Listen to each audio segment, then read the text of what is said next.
Dear students, मैं अनीता मोदी आज आपको भारतीय अर्थव्यवस्था में औद्योगिक वित्त प्रदान करने के कौन कौन से सोर्सेज हैं इंडस्ट्रियल फाइनेंस के, उसके बारे में बता रही हूँ।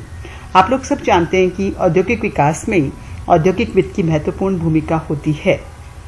सभी प्रकार के उद्योगों को समय पर पर्याप्त मात्रा में पूंजी की व्यवस्था ब्याज की उचित दर पर की जानी चाहिए, तभी हमारा देश औद्योगिक दृष्टि से उन्नत हो सकता है।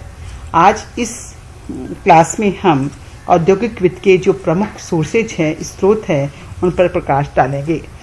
जैसे देखा जाए तो उद्योगों के लिए पूंजी की आवश्यकताओं को दो भागों में विभाजित किया जा सकता है।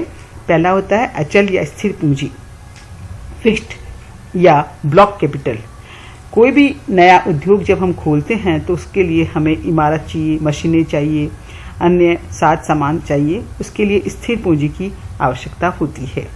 दूसरे प्रकार की पूंजी होती है चालू पूंजी या कार्यशील या वर्किंग कैपिटल। कच्चा माल खरीदने, मजदूरी को चुकाने, माल की बिक्री के लिए आवश्यक विज्ञापन देने और दैनिक कार्यों के लिए हमें कार्यशील पूंजी की आवश्यकता होती है। तो हमने दो प्रकार की पूंजी की चर्चा की, एक होती है स्थिर पूंजी और दूसरी होती है कार्यशील पूंजी। अब हमें देख रहे हैं कि बड़े पैमाने के जो उद्योग हैं उनके लिए पूंजी जुटाने के लिए कौन कौन से सोर्सेज हैं। सबसे पहले देखिए पूंजी बाजार। इसके अंतर्गत शेयर और ऋण पत्र आते हैं।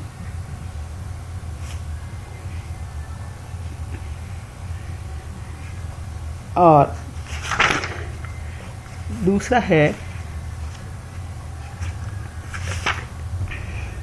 सार्वजनिक जमाएं, तीसरा व्यापारिक बैंक, चौथा सार्वजनिक वित्तीय संस्थाएं, भारतीय जीवन बीमा निगम, भारतीय औद्योगिक वित्त निगम, औद्योगिक साख या विनियोग निगम, भारतीय यूनिट ट्रस्ट आदि। आज मैं आप लोगों को सबसे भारतीय विनियोग बैंक लिमिटेड के बारे में बता रही हूँ। भारतीय विनियोग बैंक की स्थापना अप्रैल 1971 में की गई थी। इसका उद्देश्य बीमार व बंद मिलों के पुनर्निर्माण व पुनर्स्थापन में मदद देने के लिए इसको स्थापित किया गया था। इसका कार्यालय कोलकाता में है। अगस्त 1984 में IRCI भारतीय औद्योगिक पुनर्निर्माण बैंक को बदलकर IRBI भारतीय औद्योगिक पुनर्निर्माण बैंक में बदल दिया गया और मार्च 1997 से इसका नाम भारतीय विनियोग बैंक लिमिटेड रखा गया है। दूसरा है भारतीय सामान्य बीमा निगम GIC। यह अपनी सहायता ऋण, अभिगोपन, प्रत्यक्ष अंशदान आदि के रूप में देता है। तीसरी चीज़ है भारत का निर्यात आयात बैंक एक्सिम बैंक। इसकी स्थापना जनवरी 1982 में की गई थी और ये जो भी हम निर्यात करना चाहते हैं उसके लिए वित्तीय सहायता प्रदान करता है। भारत ने उद्योगों के विकास करने के लिए वित्तीय क्षेत्र में कई प्रकार के संस्थानों का विकास किया है, मुद्रा बाजार की कार्यकुशलता में वृद्धि की है और सार्वजनिक जमाओं को भी दिया है। व्यापारिक बैंक है वो अल्पकालीन ऋण देते हैं, पुनः ऋण देने के कारण इनको दीर्घकालीन ऋण भी प्रदान किया जाता है। बैंकों के द्वारा उधार देने की जो नगद साख प्रणाली है उसके द्वारा भी इंडस्ट्रीज को ऋण प्रदान किया जाता है। सार्वजनिक वित्तीय संस्थाएं कई प्रकार की हैं जो उद्योगों को ऋण प्रदान करती है। इसके अंतर्गत जैसे सबसे पहले हैं भारतीय जीवन बीमा निगम। ये उद्योगों को मध्यकालीन और दीर्घकालीन ऋण की सुविधा उपलब्ध कराती है और इसके द्वारा अभिगोपन कार्य भी किया जाता है। यह एक पैसिव पार्टनर है, निष्क्रिय साझेदार है। इसी प्रकार से नेक्स्ट है भारतीय औद्योगिक वित्त निगम IFCI industrial finance corporation of India.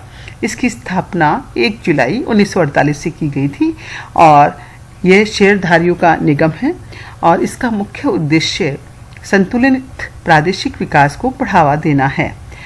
और जोखिम पूंजी प्रतिष्ठान भी इसने 1975 में स्थापित किया है। इसका उद्देश्य उद्योगों को उदार शर्तों पर, लिबरल टर्म्स पर ऋण प्रोवाइड करना है, उपलब्ध कराना है। इसके साथ ही भारतीय औद्योगिक वित्त निगम मर्चेंट बैंकिंग, उपकरण लीजिंग, सप्लायर्स आदि योजनाओं को भी संचालित कर रहा है ताकि उद्योगों को पर्याप्त मात्रा में सही समय पर और उचित ब्याज दर पर ऋण उपलब्ध हो सके। इसी भांति भारतीय औद्योगिक साख एवं विनियोग निगम की स्थापना 5 जनवरी 1955 में की गई थी। इसका उद्देश्य निजी क्षेत्र के लिए पूंजी की व्यवस्था करना है। निजी क्षेत्र के उद्योगों के निर्माण, विस्तार आदि के लिए ये ऋण उपलब्ध कराता है ताकि निजी क्षेत्र वित्त के अभाव में विकास से वंचित न रह जाए। और इसका उद्देश्य कैपिटल मार्केट, पूंजी बाजार का विस्तार करना है। इसके लिए ये नए शेयरों व प्रतिभूतियों का भी बाजार में अभिगोपन, अंडरराइटिंग करता है ताकि शेयर मार्केट में इनकी बिक्री हो सके और पूंजी जुटाई जा सके। इसी प्रकार से भारतीय औद्योगिक साख एवं विनियोग निगम के द्वारा प्रबंधकीय तकनीक की सलाह भी प्रदान की जाती है और इंफ्रास्ट्रक्चर को भी बढ़ावा दिया जाता है, क्योंकि आप लोग सब जानते हैं कि किसी भी उद्योग के विकास के लिए, स्थापना करने के लिए आधारभूत संरचनाओं की आवश्यकता प्रथम शर्त है। नेक्स्ट है भारतीय यूनिट ट्रस्ट। इसकी स्थापना 1 फरवरी 1964 को की गई थी। यूटीआई क्या करता है? ये कम आय वाले जो भी लोग हैं उनकी बचतों को एकत्रित करके विनियोग या निवेशित करता है। भारतीय औद्योगिक विकास बैंक IDBI ये औद्योगिक वित्त के क्षेत्र में सर्वोच्च संस्था है। इसकी स्थापना 1964 में की गई थी। ये औद्योगिक उपक्रमों को प्रत्यक्ष रूप से सहायता प्रदान करता है। इसी प्रकार से पुनर्वित्त भी प्रदान करता है और पुनर्कटौती की सहायता भी इसके द्वारा दी जाती है। इस IDBI भारतीय औद्योगिक विकास बैंक, इसके द्वारा उद्यम पूंजी निधि योजना, मर्चेंट बैंकिंग, ऋण पर ट्रस्टीशिप, विदेशी विनिमय संबंधी सेवाएं भी प्रदान की जाती है।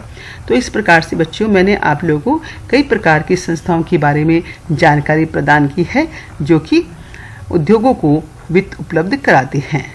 धन्यवाद।